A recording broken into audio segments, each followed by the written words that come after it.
Арамын дүргийн үзэгчтэй өнөөдрийнхаа Beauty Life нэвтрүүлгийг танд хүрэхэд бэлэн боллоо. За тэгээ өнгөрсөн 7 хоногийн туршдаа амьдралдаа хэр сэтгэл хангалуун бай, бас өөрийнхөө гоо санд хэрхэн бас хөрөнгө оруулалт хийв, хичнээн бас сэтгэл хангалуун байсан бэ. Хүмүүсээс бас ямар магтаал юу сонссон бэ гэж бас асуумаар байна нэвтрүүлгийнхаа эхэнд.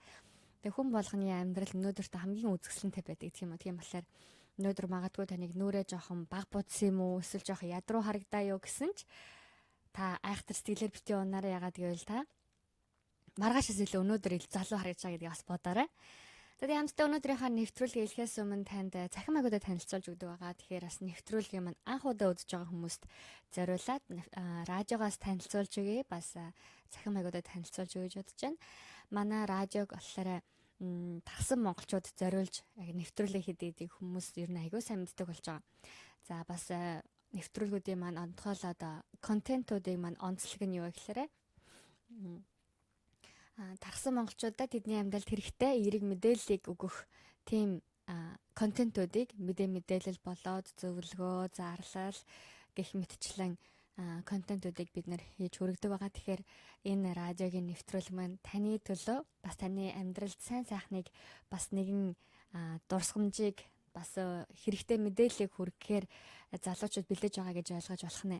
За тэгээд бид нар нийтдээ яг харагддаг радио гэж хэлэгдээд байгаа энэ видео лайв болохоор ажлын 5 өдрийн 4 өдөрт нь хийж байгаа. Нэгдэх өдөр гайхамшигт ном, 2 дахь өдөр дэгжин зүрх, 3 дахь өдөр сөөлсдөд, 5 дахь өдөр буюу өнөөдрийн Beauty Life нэвтрүүлгүүд маань Монголын цагаар 19 цаг, Солонгосын цагаар 20 цагаас танд шууд хүрч байгаа. Тэгэхээр бид нэр бас солонгосын цагаар гэж хэлж байгаа шалтгаан нь юу гэхээр бид нар нэвтрүүлгээ Сөүлд байдаг студиэсээ хүргэж байгаа. Тийм болохоор 3 дахь өдрийн маань нэвтрүүлэг Сөүл студиэс гэсэн нэртэй байгаа. Тэгэхээр бид нар энэ нэвтрүүлгээрээ бас дамжуулаад сүүлийн үед K-pop, K-beauty K-тэй холбоотой солонгосын Дэлхийд даяар нэлээд чочроож байгаа олон зүйлсийн нэг болох K-beauty-гийн талаар ярилцгаалнаа. Тэгээд зөвхөн солонгос гэж зогсохгүй өнөөдрийн хувьд болохоор ер нь гоо сайхны бүтээгдэхүүнүүдийн талаар хамгийн анх ямар улсад гоо сайхан бүтээгдэхүүн үүссэн болоо гэх мэтчлэн ярианаас эхлээд нэг бүтээгдэхүүнийг аваад ярилцах байгаа. Тэгээд өмнөх нэвтрүүлгээр бас үсний холбогдлолтой нэвтрүүлэг хийж байхад нэг зөвч маань үсний маскнууд юу байдаг вэ гэж асуусан байгаа. Тэгэхээр тэр үедээ би хангалттай хариулт өгч чадаагүй учраас танд дараа нэвтрүүлгээр хэлж өгье гэсэн маань. Тэгээд өнөөдөр бас ганцхан маск гэж 6 маскыг үстэй холбоотойгоороос таны амьдралд таны гоо сайханд хэрэгтэй тийм мэдээллүүдийг өнөөдөр бэлдсэн байгаа. За тийм өнөөдөр нэвтрүүлгээ эхлэхээс өмнө бас хүмүүс орж ирэхийг хүлээнгээ. Хамтдаа нэгэн уран бүтээлийг сонсоод ирээ. Тэгээд дуучин Сэлмүний сэтгэл хэмээх уран бүтээлийг танд бэлдсэн юм. Яагаад гэвэл манай нэвтрүүлгийн төгсгөлд ч гэсэн жинхэнэ гоо үзэсгэлэн зүрх сэтгэлээс үүдэлтэй гэж дуустдаг ба. Тэгэхээр бид хичнээн гадаад төрхөндөө анхаарад энэ хэсэг төрхээд сайхан харагдаж болох хэдиж жинхэнэ үзэсгэлэн гоо сайхан байдал бол таны дотоод зүрх сэтгэлээс үүдэлтэй байдаг юм шүү. Тийм болохоор танд энэ уран бүтээлийг хүргэж байна. Хамтдаа уран бүтээл сонсоод студид дээр гээд уулзцгаая.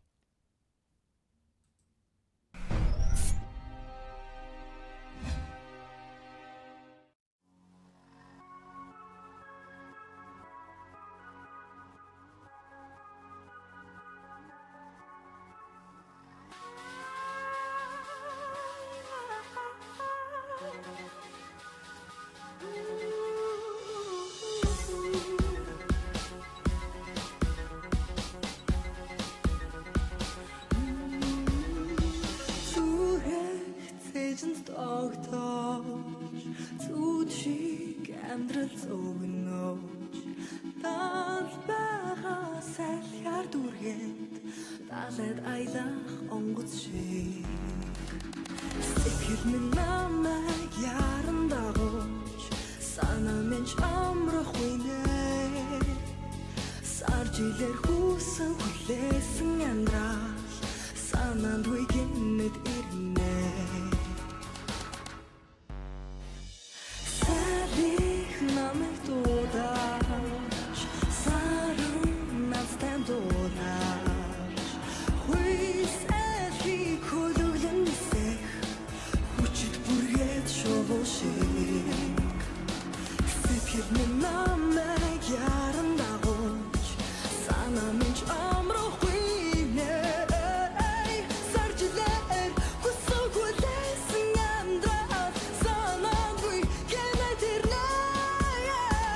Янтта дуучин Цэлмүний сэтгэл хэмээх хур бүтээлийг сонсоод ирлээ. Тэгээд өнөөдрийн маань нэвтрүүлэг бас гоо сахны нэвтрүүлэг эдэж гэсэн таны зүрх сэтгэл үнэхээр сайхан бас өнгөлөг байгаасаа гэж үзэж байна. Тэгэх юм бол бас таны гэрэл гэгээтэй нүүр царайж гэсэн бусдад гоо сайхан харагдах болно гэж бодож байна. За тэгээд гол сэдв рүүгээ орё. Тэгээд өнөөдөр юу бэлдсэн болоо хүмүүс маш их гайхаж бас хүлээж байгаах.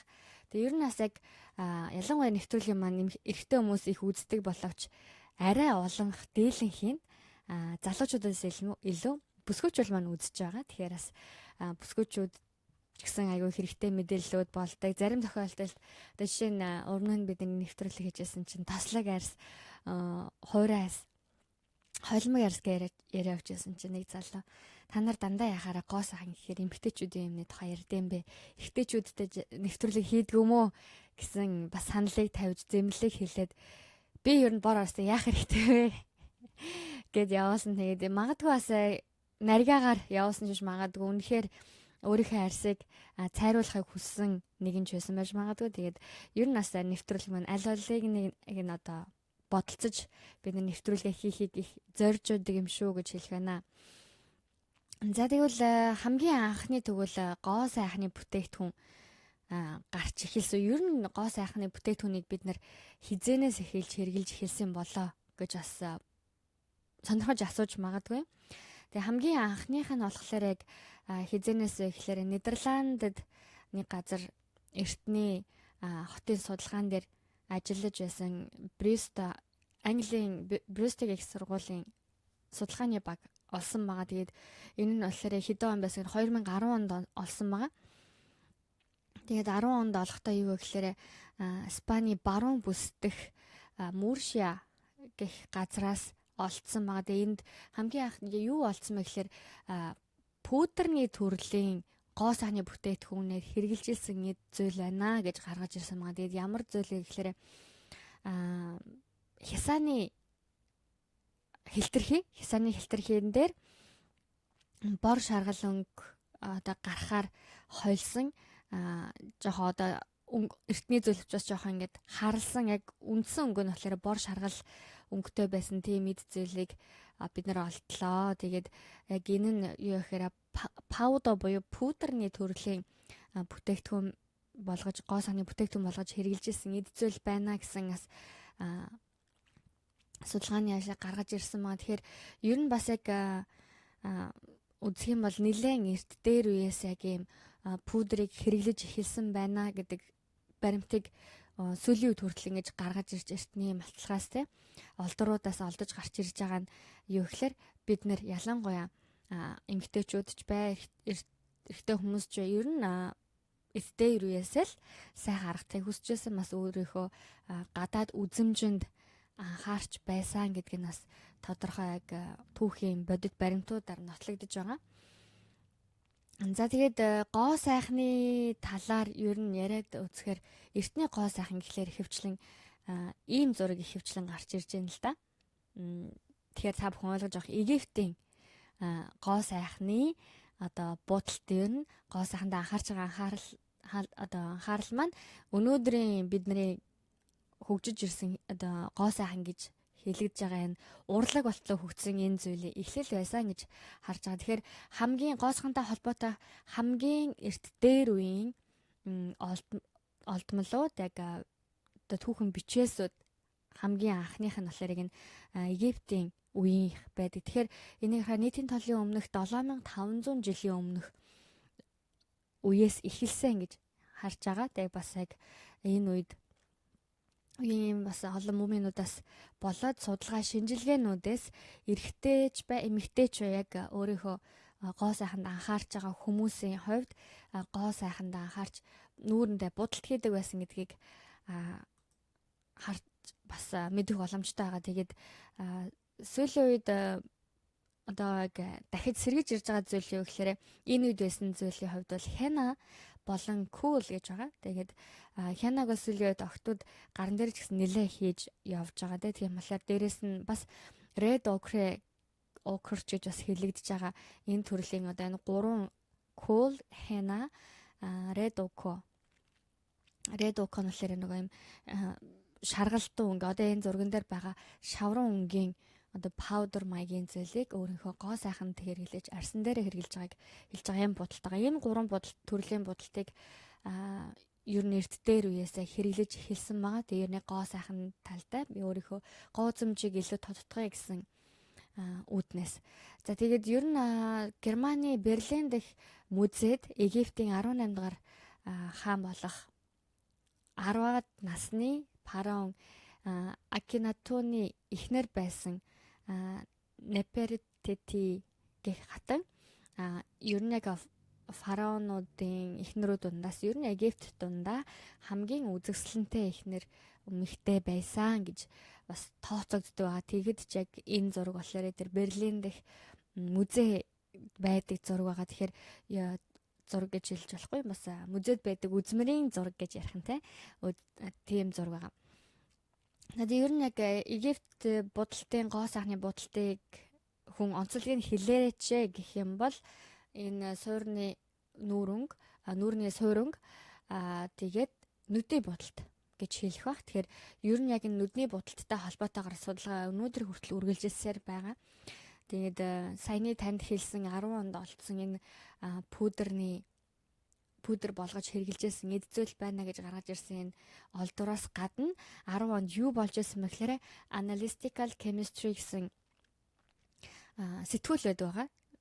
Тэгээ энэ сэтгүүлийн одоо физик химичдийн чухал сайн гэсэн судалгаагаа оруулдаг энэ сэтгүүлд нэг удаа 10 онд гоо сайхны бүтээгдэхүүнтэй холбоотой судалгаа орсон байгаа. Тэр нь юу гэхээр яг энэ Египтийн гоо сайхны будалтын онцгойлоод нүдний будалтын энэ будж байсан зүйл нь нүдний эрүүл мэндэд бас сайнаар нөлөөлж исэн гэсэн судалгааг шинжилгээтэй яах аргагүй гаргаж ирээд яг өөрсдийн пепер болгож тэр сэтгүүл дээр оруулж ирсэн байна. Тэгэхээр энэ сэтгүүлийн хувьд ч гэсэн тийм хэн нэгний дуртай болгоно ингээд юугаа хүчдэг дипломын ажлыг судалгааны ажлыг өгчдөг сэтгүүл бол биш байгаа. Гэтэл яг Францын болоо бусад яг энэ чухал химийн болон энэ физик химтэй холбоотой энэ судалгааны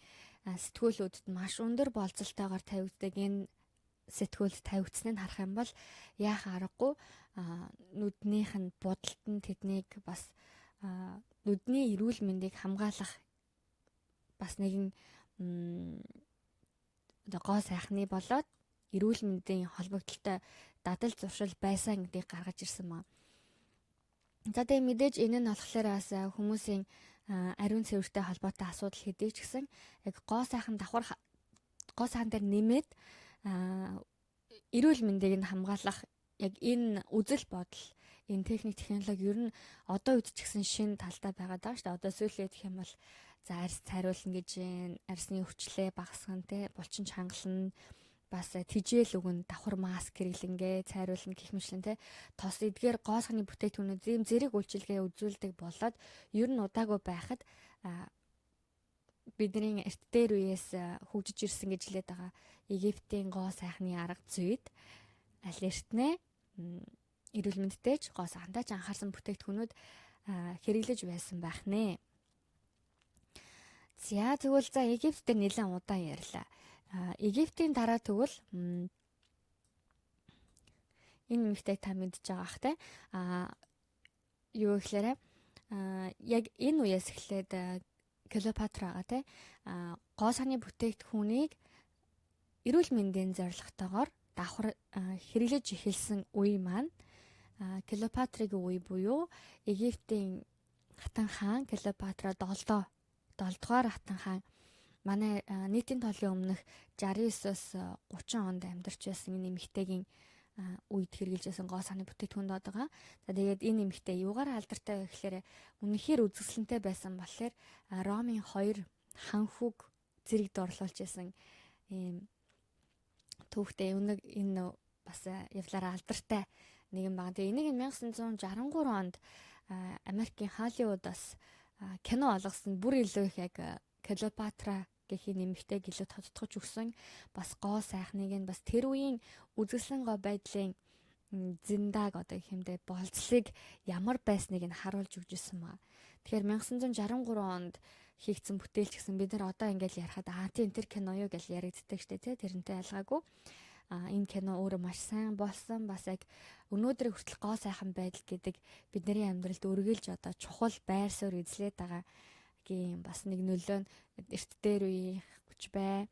Одоо арга барил нь бас кинон ч гэсэн нэлээд дээр үед байсан ч гэсэн яг үнэхээр чадварлаг сайн хийж чадсан бас үнэхээр гоо сайхан зүйлс өнөөдрийг хүртэл бидэнтэй хамт явсаар хүмүүс ч гэсэн эрэлхийлэн хайсаар тэр зүйлээ өргөжүүлэн өвлүүлэн явсаар байгааг бас харах боломжтой байна.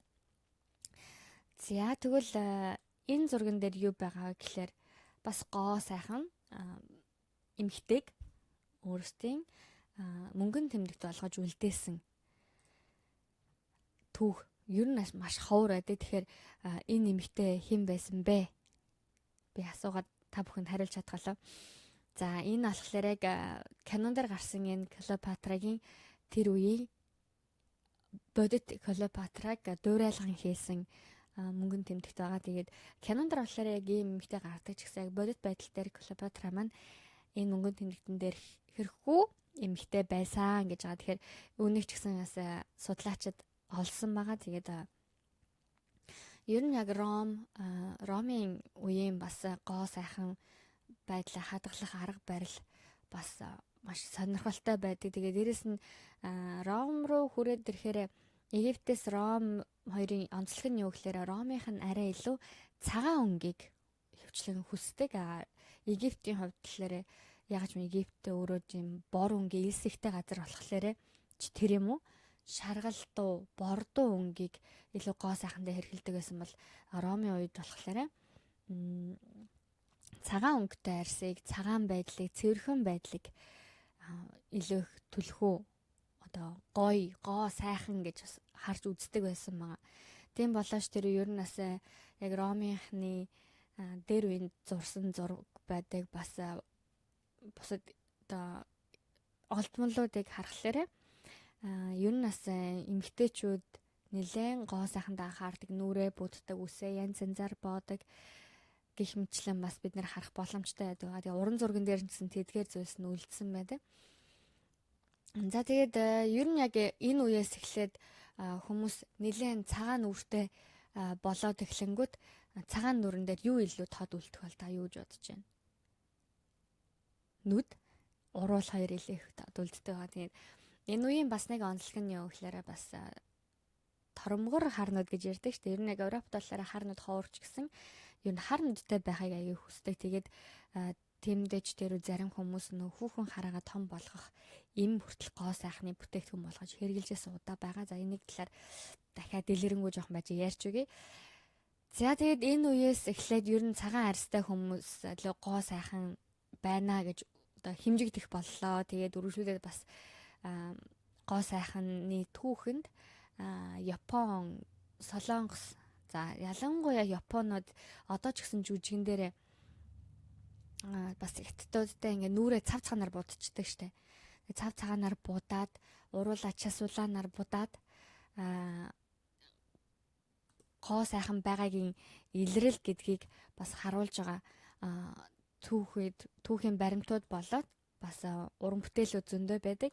За Клеопатраг түр баяртай. За энэ болохоор Японы зураг нь тэгээд хятадууд ч гэсэн нүүрэндээ маш олон төрлийн гоо сайхны бүтээтгүүнийг хэрэглэн өнгөнгийн будалтыг хийж жүжиг тавьдаг бол эрт дээр үеэсээ тэгж тавьсаар байгаа. Тэгээд Японы хувьд ч гэсэн ялгаагүй. Тэгээ Азийнхаа бас нөгөө илүү цагаан болох боломжтой байдаг ч юм уу. Ер нь яг ингээд анзаарах юм бол яг энэ үеэс эхлээд цагаан арьс мод болоод тэгсэн чинь Азийнхаа буюу Япон, хятадуудын beauty арга бол өөрсдийнхөө сайхан харагдуулах гоо үзэсгэлэн байгаагаа мэдэгдэх хүмүүст бас харуулах зүйл нь бас цэвэрхэн сайхан цагаан арьс болж таарсан маа. Тэгэхээр сүүлүүд ч гэсэн K-beauty гэж ярихлаар солонгос хүмүүсийн будалтын онцлог нь гэх юм бол Европт ч тэр солонгос будалт юугаар онцлог гэхээр залуу харагддаг. Тэгээд бас айхтар будаагүй юм шиг энгийн натурал будалтаа гэж бас олон хүмүүс хэлдэг байгаа. Тэгэхээр тэгвэл K-beauty гэдээ ярьж байгаа юм бол тэгвэл анханаас K-beauty гэж ер нь Солонгос хизээнээс тэгвэл яг K-beauty-г эхэлсэн бэ.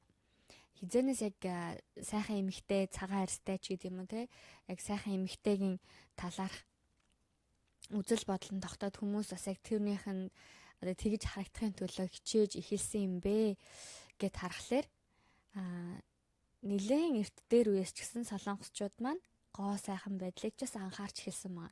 Тэгээд ер нь асуулын Монголд ч гэсэн солонгосын олон драмууд гарч ийн тийм үү. Тэгэхээр олон драм дундаасаас эртний кинон донд хаттууд нь бас хэрхэн гоо сандаа анхаарч байгааг, хэрхэн бас өөрийнхөө гоо сан байдлыг хадгалахын тулд юу хэрэгжилж байгааг хүч гэсэн бас зурсгаанч болоо бид нар хараад өнгөрдөг. Тэгэхээр нэлээд дээр үед солонгос бас энэ зүйл нь яг үргэлжлүүлээд хятад, Япон, солонгосын ерөнхийдөө ойролцоо нэг үзэл бодолтой, ойролцоо соёлтой бас улс байгаа даа. Тэгэхээр Чусон гэсэн улс байсан үе байгаа. Тэгээ энэ Чусон улсын үед ч гэсэн яг нэмэгтэйчүүд гоо сайхан байдалтай их анхаардаг байсан нэг зураач авч үлдсэн маа. Тэгэхээр ер нь иймэрхүү дүр төрхтэй. За энэ дээр нэг хятад анзаарахдаггүй.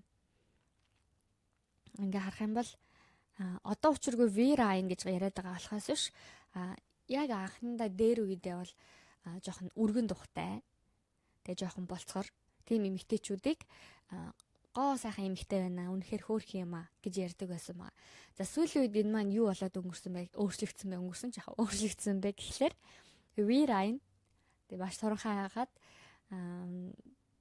нүүрэн жижигхэн байгаад тэгэхээр дээр үедээ бол том тухтай гэхээр бас нэлээд том толгойтой хүмүүс, том тухтай хүмүүс, өргөн шанаатай хүмүүс, тэгээ дээрэс нь болцгор хацартай хүмүүс хөөрхөн байна гэж одоо яригддаг, хүлээн зөвшөөрдөг байсан бол өнөөдрийн K-beauty-гийн онцлог нь юу гэхээр эсрэгээр болсон байгаа тийм үү. Тэгэхээр жижигхэн тухтай байгаад байна гэдэг нь бас нүүрэн жижигхэн харагдаж байна гэсэн үг. Дээрээс нь V-line гэхээр хацар нь ер нь тийм том байх дэмий болж таарч байгаа. Тэгэхээр зарим тохиолдолд гарваад жилийн өмнө эгүү сая гэдэг нэг жоохон хүүхдээ нөгөө нүдний доор эдэг нэг юм болцохоор байдаг. Тэрнийг байх юм бол хөөх гэж хүмүүс айгүй их жишээ эгүү сайтай юм а гэж ярьдаг те. Нүд нь жоохон доогоороо болцохоор хөөх юм а жоохон хүчиг. За дээрээс нь бас юм хацар нь хонхоодог байх юм бол хөөх юм а гэж ярьдаг байсан бол сүүлийн үед одоо V-line болсон маа. Тэгэхээр үүнийгээ дагаад солонгосын нөгөө гоо сайхны мэс засал нэлээд хөгжиж байгаатай холбогдуулаад энэ нүдний доотхыг хийлэгдэг хүмүүсээсэн бол тэр нь модноос гараад хонхорхоо олонгууд тэрийг ахуулж байгаа хүмүүс олшроод хонхорхоогүй хүмүүс нь хонхорхоотой болоод за тэгээд тэгжсэн бол одоо яасан байх нь сүүлийн үед V-line сүүлийн үед ингээ V-line-ийн юудаг хийдэг болгодог маск хүртэл гарцсан. За мэдээж бас мэс заслын янз янзын аргууд байгаа. Тэгэхээр солонгосын гоо сайхны одоо өөрчлөлт бол яхааргүй цаг үеэд агаад нэлээд өөрчлөгдөж байгаа. Тэгээд ер нь яг энэ зургийг харах юм бол ер нь 18 дугаар 100-д зурагдсан зураг гэж үзэж байгаа. Тэгэхээр 18 дугаар 100-ны үед гоо сайхан, солонгосын гоо сайхан гэдэг бол энэ нэмэгтэй шиг цагаан цэвэрхэн арьстай, болцгор хацартай. За бас энэ нэг анзаардахгүй энэ нөгөө үс нь бас айгүй гоё байх хэрэгтэй гэж ярьдаг юм лээ. Монголчууд нөгөө ингээд үсээ нөхөрт гасан хүмүүс ингээд гоё янзалдаг байсан шиг солонгосчууд гэсэн айл болох эрх дарахтай үзэсгэлэн гоо бүсгүйчүүд нь үсээ ингээд энэ дээр гоё янзалдаг тийм байсан ба. За тэгвэл гоо сайхны соёл гэдэг зүйл яг хизээнээс гарч ирсэн бэ гэх юм бол саяны хэлсэн Чусон үеийн сүүл хавьяас байгаа. Тэгээд яагаад энэ хавьяас вэ гэхээр Солонгосын Мёнгсон гэсэн хатан айгүй алдартай. Тэгээ энэ хатны үед ч гэсэн Солонгос нэлээд түүхэн болоод олон зүйл бий болж байсан тохиолдлууд байгаа. Тэгээд энэ хатны үед болохоор Оросын гоо сайхны бүтээгдэхүүнүүдийг тэр хатан хэрэгжилжсэн гэж үздэг. Тэгэхээр ер нь хамгийн анх одоо гаднаас гоо сайхны бүтээгдэхүүн авч хэрэгжилсэн Солонгос эмэгтэй гэх юм бол яах нь Мёнгсон хатан хаан гэж хэлж болох нэ. Тэгэхээр 1915 оны үед бас Кабун гэдэг гоо сайхны бүтээгдэхүүн яг Солонгос өөрөө үйлдвэрлэж эхэлсэн байгаа. За тэгээд энэ нь албан ёсоор 1918 оны 8 сард Солонгосын анхны гоо сайхны бүтээгдэхүүн гэж одоо хуулиар зөвшөөрөгдөж өөрийнхөө эрхийг авч ирсэн маа. Тэгэхээр ер нь бас яг дараа жил гэх юм бол Солонгосын гоо сайхны бүтээгдэхүүн анх бүртгэгдсэн энэ оноос хойш 100 жил болох нь. Тийм болохоор бас ирэх жил нэлээд бас болох хаа гэж бодож штэ. Гоо сайхны салбарт 100 жилийн яваа Солонгос гоо сайхны одоо салбар тэмдэглэж байна гэд ирэх жил магадгүй бас олимп байгаа те. Пьончан олимпийн хажуугаар бас нэлээд юм болох хаа гэж найдаж байгаа. За тэгээ та бүхэн мэдж байгаа Солонгосын гоо сайхан гэдээ ярихлаар үргэлжлүүлээд 1918 оноос хойш Солонгост олон одоо хүнд хэцүү зүйл өнгөрч байсан. Тэгээд ялангуяа Солонгосын дайн болж байсан шүү дээ. Тэгээд Солонгосын дайн юу гэж 6 сарын 25-нд болж байсан энэ дайнаас хойш бас гоо сайханд нэлээд шинжилэлт өөрчлөлт орж ирж байсан байгаа. Тэгээд тэр нь юугаар анзаардаг вэ гэхлээрээ Солонгос эмэгтэйчүүдийн одоо гоо сайхны хэмжүүр гэх юм уу гоо сайхны буудалд арга нь болохоор жоохон баруунжаад эхэлсэн байгаа. Барууны эмэгтэйчүүд юуг илүү гоо сайхан гэж үзэж байна. Яг тийхүү тэрийг нь дагах. Тэр нь үнэхээр гоё юмаа гэж хүлээн зөвшөөрөх тийм үзэл бодол руу их орж ирсэн байгаа. Тэгэхээр энэ нь өнөөдөр хүртэл нөлөө үзүүлж бас яг энэ нь хувьсан өөрчлөгдөж баг өөрчлөгдөж байгаа. Тэгээд энийг яаж батлах вэ гэхээр судалсан чинь ер нь солонгосуудын хувьд ер нь монголчуудтай ялгаагүй жоохон навтар амартай ч юм уу те жижигнүүдтэй ч юм уу нэг ийм ерөнхий дүр төрх байдаг бол барууны эмэгтэйчүүд ер нь эмэгтэйчүүд гэлдэггүй барууны хүмүүсийн хамар нь мундахар ер нь том нүд нь хүнхэр за тэгэхээр хөмсг нь бас айгүй тийм тод ч юм уу те гих мэт юм онцлогуд байгаа. Тэгэхээр солонгос эмэгтэйчүүд маань энэ үе одоо ийм эмэгтэйчүүдийн гоо зүй мэдрэмжийг үзэсгэлэнтэй юмаа гэж хүлээж аваад өөрсөд дээрээ бас хийж хэлсэн юм гэхээр өнөөдрийн K-beauty-г одоо хөвчлэн хийгээд байгаагийн бас нөгөө илрэл болоод байгаа юм гэхээр бодит юм шиг одоо 3D гэж хэлэхүү бодит товгор төвгөр одоо хотгор товгор нь айгүй сайн харагдаж байгаа тийм будалтыг одоо хүсэмжилж хэлсэн байгаа. Тэгэхээр солонгос эмэгтэйчүүд айхтар барууныхан шиг тийм том хамаргүй ч гэсэн хайлайт хийж хамраа өндөрсөж байна.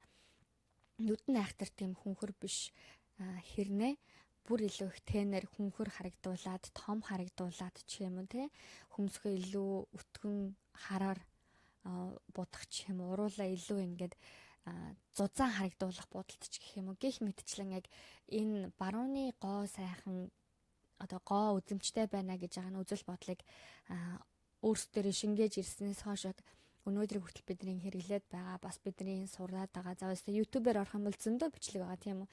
Тэгэхээр эдгээр зүйл маань хизээнээс одоо хувьсаж өөрчлөн хөгжсөөр байна вэ гэхлээрээ солонгосын дайнаас хойш эмэгтэйчүүдийнх нь гоо сайхны хэмжүүр мэдрэмж барууныхныг дагаж хэлснээс эхэлтэй гэж байгаа. За тэгээд ер нь 1960 оны сүүлээр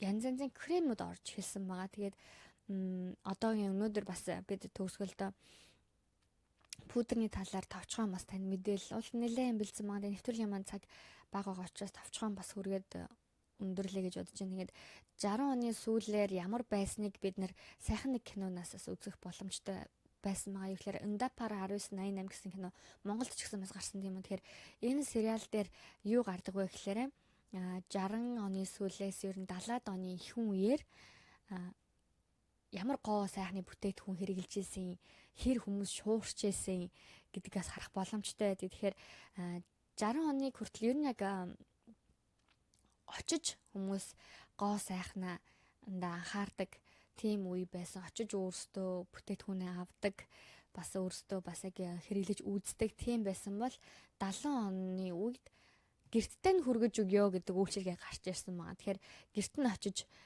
гоо сайхны бүтээгдэхүүн хэрэглэх боломж болоод зарах энэ үйлчилгээ нэлээд их гарсныг бас энэ кино дээр үеийн түүхийг бас үзүүлээд энэ үед ийм болж ирсэн гэдгийг бас таниулаад өнгөрсөн байгаа. Тэгээд энэ үед ч гэсэн зөвхөн гоо сайхны бүтээгдэхүүн гэлтгүүгээр гоо сайханд анхаарч байгаа гэдэг утгаараа массаж ч юм уу, маск ч юм уу тий олон төрлийн үйлчилгээнүүдийг авах боломжтой байдгийн талаар энэ киноос энэ кинон дээр гараад өнгөрсөн байгаа.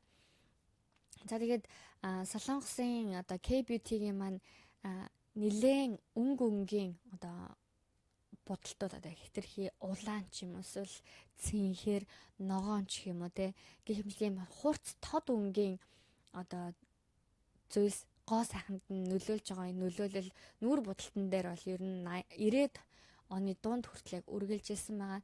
За дээрээс нь 90-ад онд ч гэсэн залуучууд ч гэсэн аяга өнгийн өстэй болсон шүү дээ. Улаан, шар, ногоон ч юм уу те. За хар өнгөтэй өстэй хүмүүс харахад нэх онцгүй юм шиг царай алдсан юм шиг гэж ярьдаг хүмүүс хүртэл байсан гэж байгаа юм. Тэгээ бас харах юм бол нэг сурах бичгэн дээр ч гэсэн өнөөгийн залуучуудын тухай гэсэн сурах бичгэн дээр өнгийн толгойтой 7 найз байсан санагдаж байна. 7 хүн 7-лаа өөр өнгөтэй өстэй байсан тэм зүрхийг бас хараад надад тэгээ сонин санагдчихсан хөвгөлтэй юм шиг тэр үе бас бодогдож байна. За тэгэхээр нилээн бас юм өнгийн хурц өнгийн тод өнгийн ялангуяа зүйлсийг гоо сайханда анхаарч хэрэглэж байсан үе бол 90-ад оных байна. Тэгээд 90-ад оны дунд үе хүртэл яг хүмүүс ихэвчлэн тийм бодолтыг энгийн үедээ нэг хахтар хэрэгэлдэггүй ч гэсэн point болгоод хэрэгэлдэг үе байсан бол жүжигчд, дуучид ер нь ихэвчлэн эмэгтэйчүүд илүү яг энэ бодолтыг хүмүүст одоо таниулаад энэ бодолтой нөхөр гоё юм аа. Тэгээ бас дээрэс нь жүжигчдийн хувьд бол нүрээ маш их хувиргах шаардлага гардаг шүү дээ. Тэгэхээр нүүр хувиргалтан дээр энэ жүжигчнийг хүмүүс ямар царитыг нь мэднэ. Гэтэл энэ жүжигэн дээр байгаа энэ дүрдээ яаж орж байна? Дээрээс нь нүүр бодолт нь ямар болсон байна? Тэрнээс нь бас тэр хүний өөсөв бас дээрээс нь илүү одоо нүд томтол нүдийг нь илүү гоё харагдуулахын төвшөө том болгосон байна те гэх мэт эдгээрийг нь харахтаа бас энгийн ард иргэд ч гэсэн гоё сайхан харагдсан учраас би ч гэсэн яг энэ зүйлийг өөр дээрээ хэрэгжилж үзмээр байна. Би ч гэсэн юм харагдмаар гэсэн үднэс нэлээд бас будчихсан маа. За тэгээд 2000 оноос эхлээд энэ үзэл бодол нэлээд зузаан будчихсан бодолт маань Солонгост яавсан бэ гэхээр 2000 он гарснаас хойш будааг өмшөөг натурал маягийн бодолтуудыг бас гаргаж ирсэн байгаа. Тэгэхээр сүүлдээ миннад буюу одоо нүүр нь будаагүй оргиороо монголоор ч оргиороо гэж ярьдаг шүү дээ. Өөрөө төстэй оргиороо явах чинь зүгээрөө ч юм уу те ясан завгүй байсан гэж заримдаа хүмүүс асуудаг бол Солонгост оргиороо юм шиг нүүрний будалтыг аягүй их гаргаж ирсэн байгаа. Тэгээд ер нь 2000 оноос хойш яг K-pop ч тэр нэлээд бас дэлхийд даяар алдартай болж хүмүүс үзэж эхэлснээрээ 2000 он гарсан үдид ч гэсэн яг K-beauty гэдэг ярих юм бол өнөөдрийн K-beauty-гийн онцлог юу гэхээр будааг юм шиг. За будсан ч будааг юм шиг.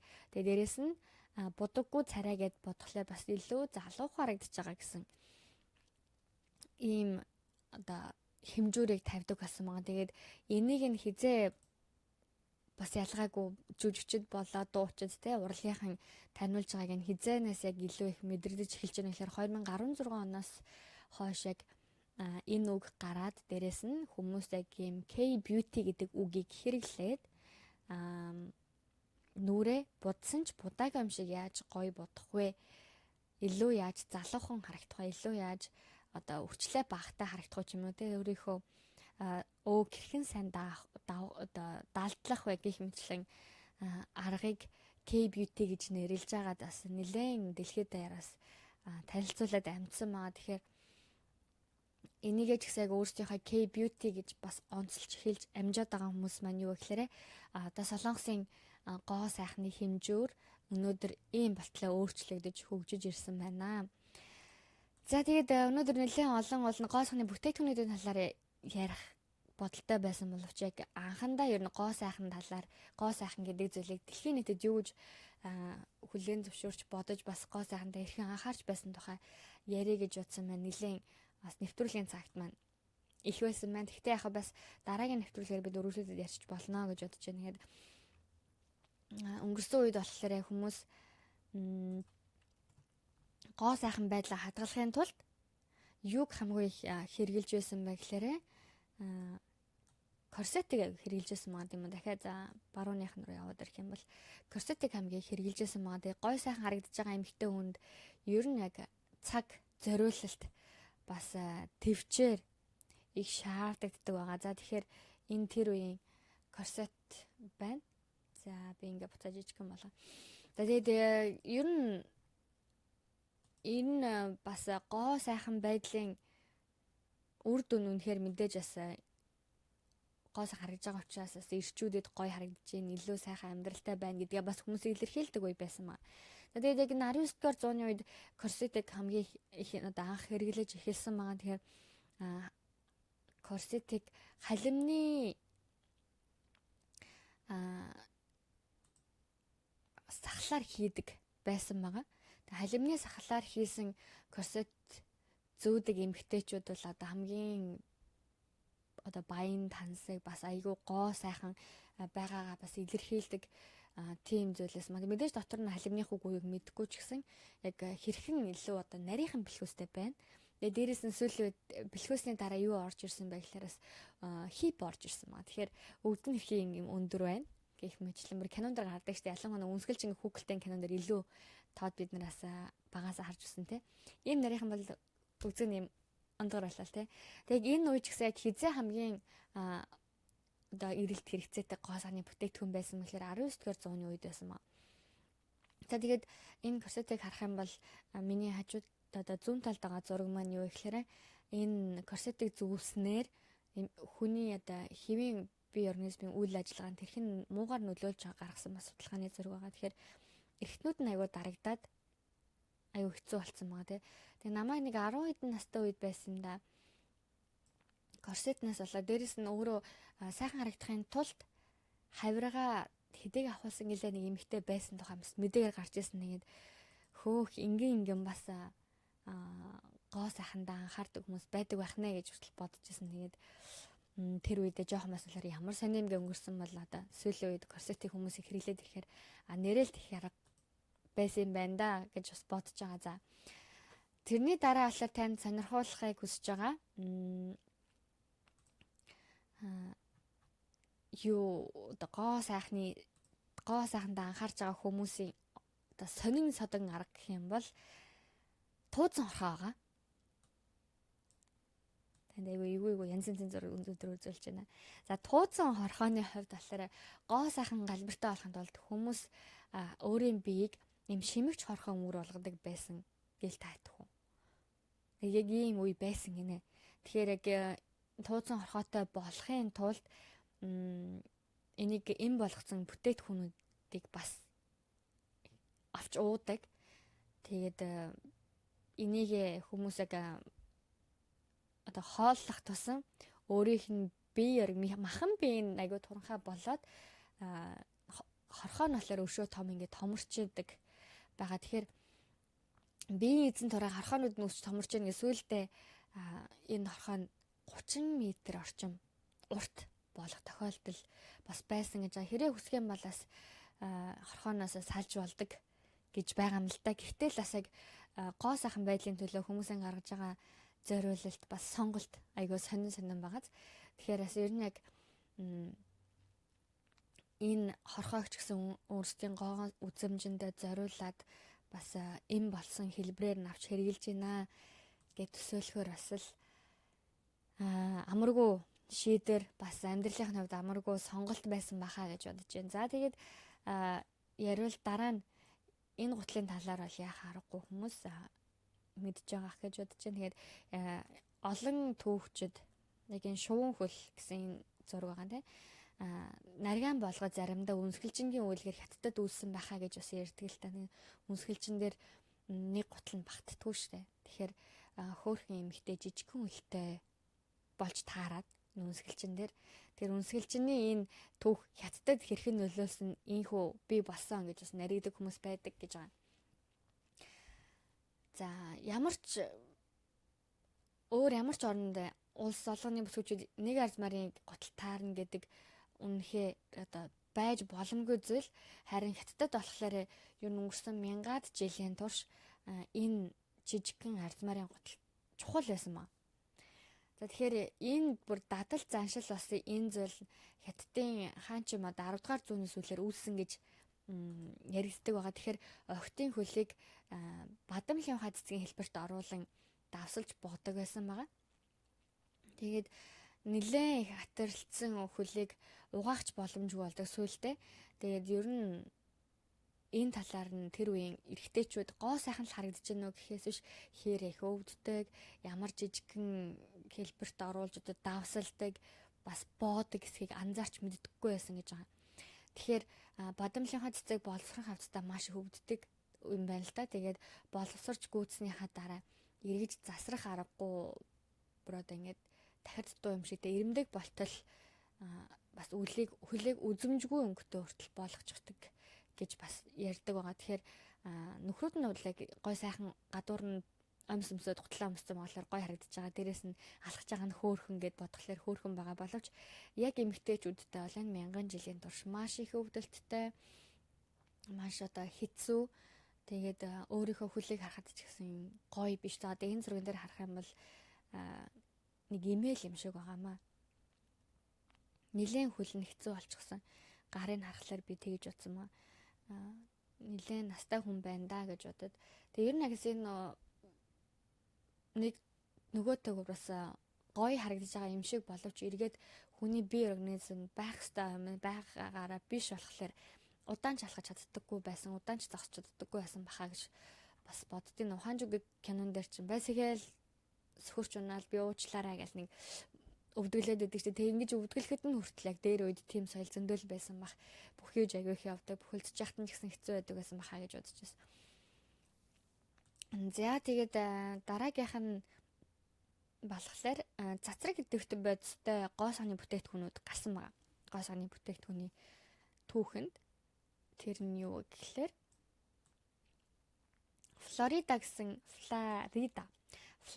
гэсэн брендинг Ридиатай гоо сайхны бүтээгдэхүүн гэж гарсан. Тэгээд энэ нь юу гэхээр 1930-ад оны Францын гоо сайхны бүтээгдэхүүн үйлдвэрлэгч компани өөрсдийнхөө бүтээгдэхүүнийг хамгийн том давуу тал нь торихлорид ба радибромид агуулсан гэж бас хэлж бас зарлаж байсан байгаа. Тэгээд зар сурталчилгаандаа ч гэсэн цусны эргэлтийг нь сайжруулна, арсыг нь гүлгэр болгож илүүдэл тослохыг бууруулна, арсын нүхийг агшааж, арсны улаалт болон сэвх нөсөөг арилгаж, хөвчрөлтөө сэргийлж, үрчлээ арилгаж, залуу насыг танд бэлгэлнэ гэсэн байгаа. Тэг үнэхээр гайхамшиг юм шиг те.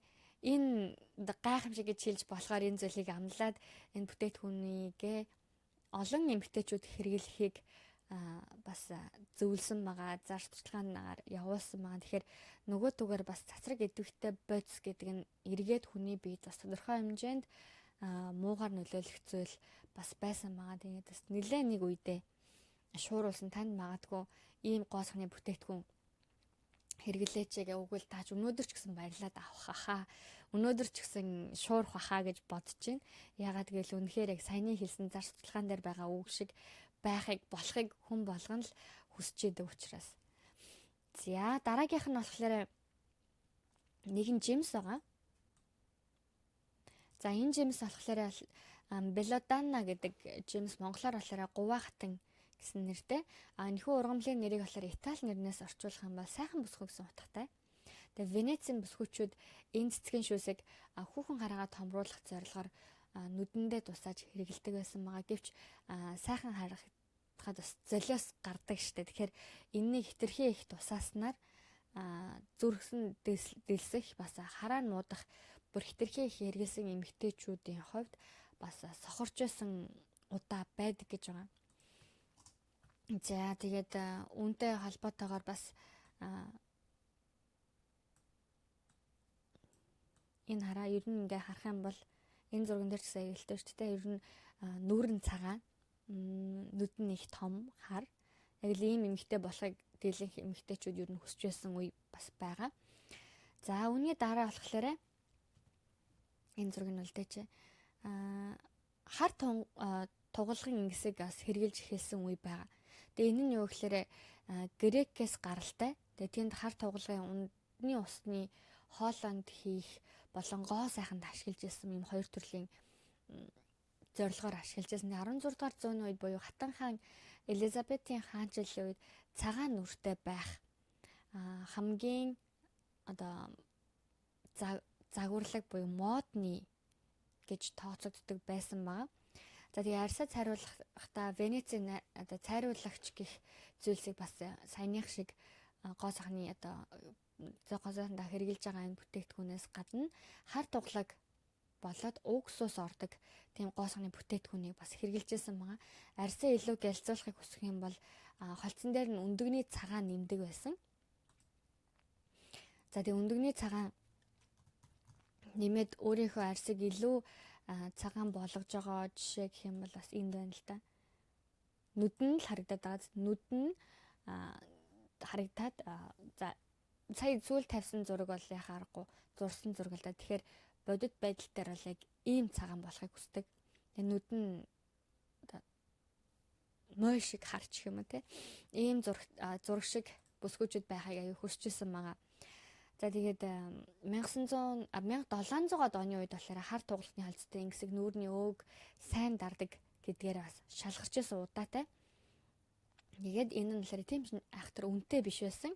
Бас арьсанд сайн шингээд нүүрний арьсыг тормсог өөсөөгөө харагдуулдаг болохоор нэлээд эмэгтэйчүүд хэрэгжилжсэн байгаа. Харин хар тугалаг болохоор арьсаар нэвчин хордлого үүсгдэг болсон байгаа. Тэгээд үүнээсээ болоод тураад, үсэн унаад, тархин гэмтээ, цаашлаад бусад эрхтнүүдэд нөлөөлж саажилт болон бусад өвчнүүдийг үүсгэх бүр сүлд өвхөлт хүртэл хүрэгжсэн. Тэгээд сүлдээ жоохон нас ахаад ирэхээр нь арьсанд гүн өвчлөө сорив хүртэл үүсгдэг болсон байгаа. Тэгэхээр бас хар тугалагтай бүтээтгүүнийг яасан бахна гоо сахнаас хэрэгжилжсэн байх нэ. За тэгээд за дараагийнх нь болохоор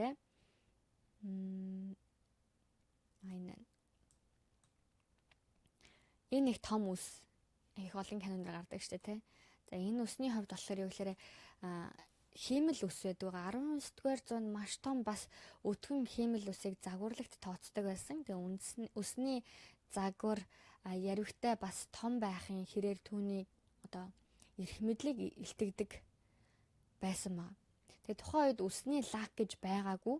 Тэгэхээр үсээ салгаж унгалгүй бэхжүүлэхийн тулд гахаан өөх ашигладаг байсан байгаа. Тэгэхээр энэ нь маш их цаг хүч шаардсан байдаг болохоор өдөр болгон тэрийг авч зүүх тийм боломж муутай байдаг.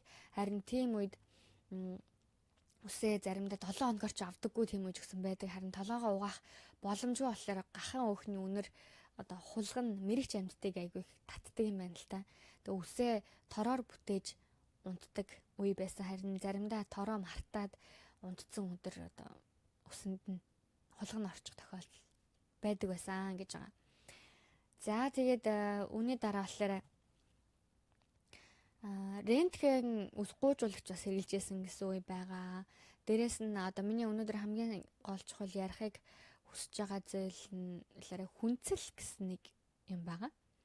Тэгээ хүнцлийн хувьд болохоор юу вэ гэхээр юм хими элемент. Тэгээд орсоор болохоор мишяк гэдэг. Мишяк ингэж уушгах та тий.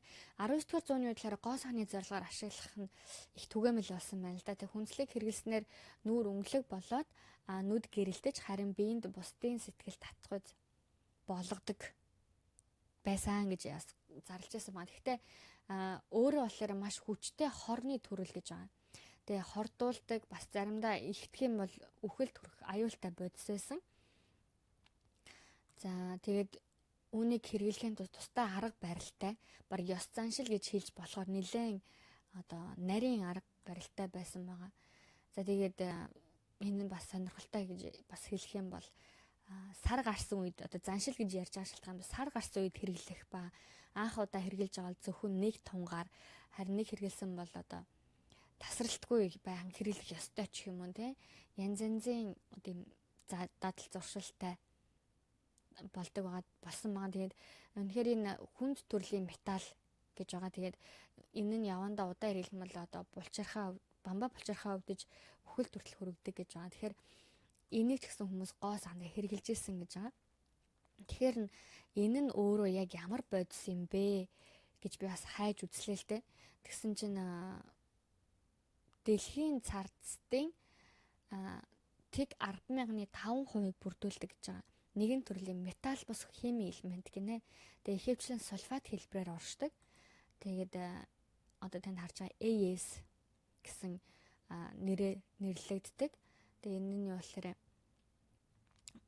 хүний бие дэх хүнслийн их үүсвэрийг ярих юм бол одоо хүмүүс ердийн нөхцөлд хүний биед хэрэгцээтэй хүнслийн элементийг хоол, хүнс, унд уснасаа өөртөө шингээн авдаг.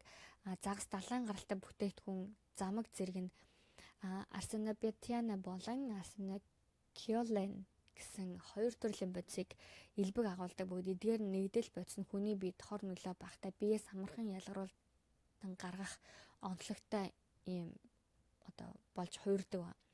Тэгэхээр ер нь яг байгаль дээр болохоор хүнсэл агуулсан хүдэр гүний ус байдаг. Бараа бүтээгдэхүүн, хүнс гэх мэт янз янзаар эм тарианд хүртэл хэрэгжилж байгаа. Тэгээд дээрэс нь хүнд металлын хэлбэр гэдэг үзэхээр стандартаа зөвшөөрөгдсөн хэмжээ гэж бас байдаг. За тэгээд өөр бусад одоо хөдрийн бусад өөр төрлийн элементүүдэд ч гэсэн энэ металлын хэлбэр маань байдаг байх нэ. Тэгээд 19-р зууны үед гоо сайхныхаа зорилгоор сайхан байгаа зү тий. 200 жилийн өмнө бас яг энэ зүйлийг хэрэгэлдэг байсан гэж байгаа. Тэгээ энийг ярьж байгаа зүйл нь юу гэхээр бас яг пудр болгон хэрэгэлдэг байсан байгаа. За тэгээд ер нь яг хүмүүс ч гэсэн гоо сайхандаа анхаарах хамгийн их одоо төлхөө анхаарч байгаа зүйл нь юу гэхээр гоо сайхандаа буюу өөрийнхөө хөвчлэн том харагдаж байгаа арьс гэсэн эрхтэндээ хөвчлэн анхаардаг. Дээрээс нь эрүүл одоо байгаа бол одоо бас ингэж ярьдаг дотор эрхтэн эрүүл байх юм бол нүүрэн ч гэсэн тэр чинээгээр эрүүл байдгаа гэж бас ярьдаг тий. Түүнтэй ялгаагүй бас яг эрүүл харагдаж байгаагийн одоо залуухан сайхан харагдаж байгаагийн бас нэг илэрхийлэл нь түүний царай болж таарч байгаа. Тэгэхээр ер нь царай нь сайхан байна гэдэг бас түүнд эрүүл мэнд байна, гоо сайхан байна гэдгийг бас хэлээд байгаа. За тэгээд өнөөдрийн маань нэвтрүүлгийн цаг ер нь дуусах болсон байна. Тэгээд төгсгөлт нь товчхон би яг пудрийн хувьд өнөөдөр ч гэсэн бид нар маш олон төрлийн пудр, шингэн пудр, одоо тосон суртай ч юм уу те, усан суртай ч юм уу янз янзын одоо шахмал, кремэн, хуурай гэх мэтлэн олон төрлөөр нь хэрэгжилж байгаа. Тэгэхээр яг ийм үндсэн 3 төрлийн байдаг энэ пудр маань хүний биед янз янзаар нөлөөлдөг ба ялангуяа хүний өөрийнх нь бие физиологоос шалтгаалаад, арьсны онцлогоос шалтгаалаад хүн бол өөрийнхөө арьс нь тохирсноор хэрэгэлдэг. Гэтэл бас өнөөдөр бидний хэрэглээд байгаа гоо сайхны бүтээгдэхүүн болох энэ пудр гэдгийг хэр хортой байдаг юм болоо гэж бас хүмүүс судалсан байна. Тэгээд ер нь пудрын хор тайлах гэсэн бичгийг та харж ирсэн үү? Тэгээд сүүлийн үед ер нь бас пудрын хор тайлах гэсэн үйлчилгээ бас гарч ирсэн байна. За тэгээд ер нь яг эмэгтэйчүүд маань ихэвчлэн хойр арай хүрэхээс өмнө бас гоо сайхны бүтээгдэхүүнийг янз янзын байдлаар хэрэглэж эхэлдэг байгаа. Тэгэхээр ер нь бид нар өдөр болгон пудр мэдээж маш сайн цэвэрлж байгаа ч гэсэн пудрт тодорхой хэмжээр агуулгдсан цайр, туглаг удаан хугацаагаар хэрэглэх явцад арьсны гүнд одоо нэлээд шингэдэг байгаа. Одоо угааж цэвэрлэхэд наашлан гардаггүй, бүр нэлээд гүнзгий орцнууд нь тийм болохоор зөвхөн пудрч гэлтгүүгээр бидний өвлийн турш амьсгалдаг одоо жишээлх юм бол одоо Солонгост өвөл, Монголд өвөл нэлээд их утаа байгаад байгаа шүү дээ. Утаа ч гэсэн хүний арьсанд нөлөөлж одоо ялгаагүй. Пудр ч гэсэн айлч улсад бай, ямар ч үед бай, тосонч бай, хуурайч бай, шахмалч бай тий. Хүний арьсанд харахгүй тодорхой хэмжээгээр шингэдэг байгаа. Тийм болохоор бас яг ийм гоо сайхны бүтээгдэхүүний онцгойлоод яг крем, пудрны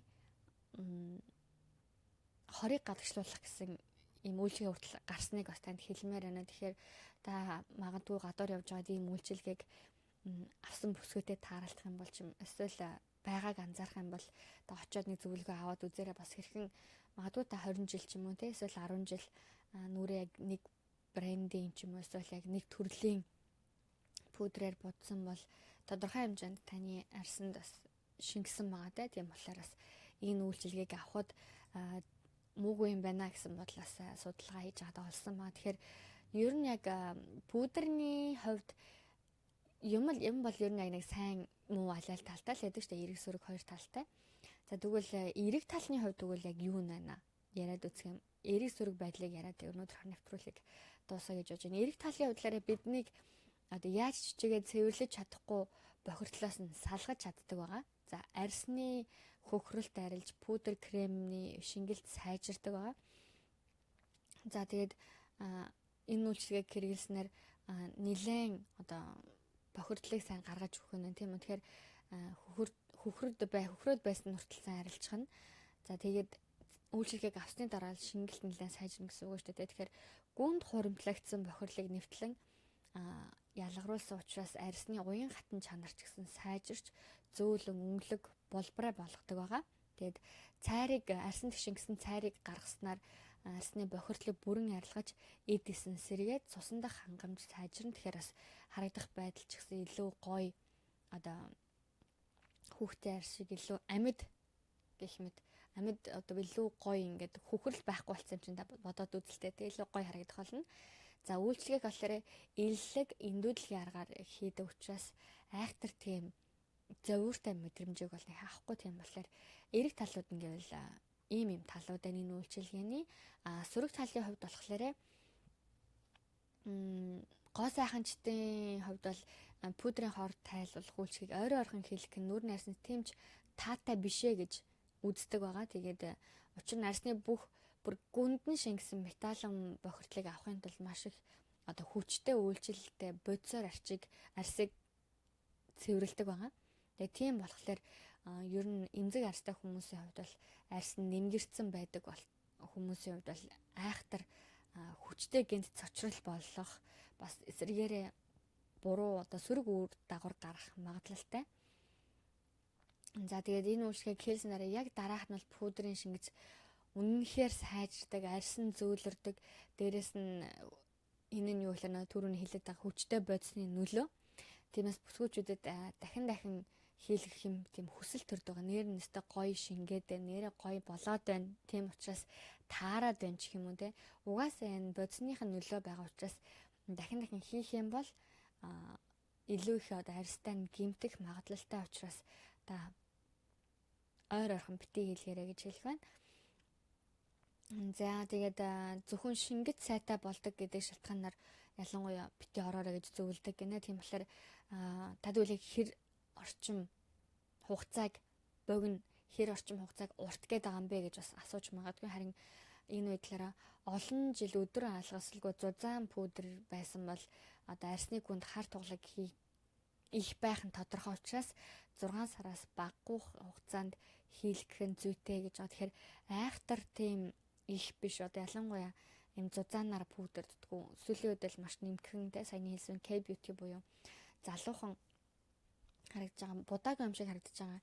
Энэ будалтыг хөвчлэн санал болгож байгаа үед бол 6 сар эхэлтгүй бараг 1 жилээс дээш хугацаанд нэг удаа авах ч юм уу те. Гэхдээ таны бас хэрэгжилж байгаа бүтээгдэхүүний орцноос шалтгаалсан шүү гэдгийг бас хэлэх байна. Тийм болохоор ийм үйлчлэгээ гэсэн байдаг юм байна. Тийм ялангуяа эгч нар ч юм уу, ээж нартай ч юм уу те. Хөхрөөд эдэг бүр будаг авахаа байлаа гэсэн хүмүүст бас энэ үйлчлэгийг санал болгомоор санагдсан. Тэгэхээр ийм үйлчлэгээ шинээр гарсан гэдгийг танилцуулга өнөөдрийн нэвтрүүлгийг өндөрлөж байна. За тэгээд Солонгост байгаа K-beauty-гийн онцлог гэх юм бол сүүлийн үеийн онцлог нь одоо K-beauty-гийн онцлог нь юу гэхээр зүрх сэтгэлээс болоо бие махбод нь ч гэсэн эрүүл байгааг харуулах будсан ч будаагүй юм шиг ийм будалт өнөөдрийн K-beauty-гийн онцлог байна. Тэгэхээр таны хувьд ч гэсэн яг будсан ч будаагүй ч яг л эрүүл байгаасай зүрх сэтгэлтэй эрүүл амар тайван бас бие махбод бие чинь ч гэсэн эрүүл байгаад нүд чинь ч гэсэн гэрэлтэй бас багахан нүрэ будсан ч гэсэн илүү бас яг юм завхаалаг тийм нэг юм байгаасаа гэж хүсэх байна. За тэгээ өнөөдрийнхээ гоо сайхны бүтээгдэхүүний талаарх түүхийг судалсан болоо Солонгосын K-beauty-гийн талаарх мэдээллийг бэлдсэн маань энэ хүрээд өндөрлөж байна. Тэгээд дараагийн нэвтрүүлгээр уулзлаа. Түр баяртай. Жинхэнэ гоо үзэсгэлэн зүрх сэтгэлээс үүдэлтэй. Баяртай.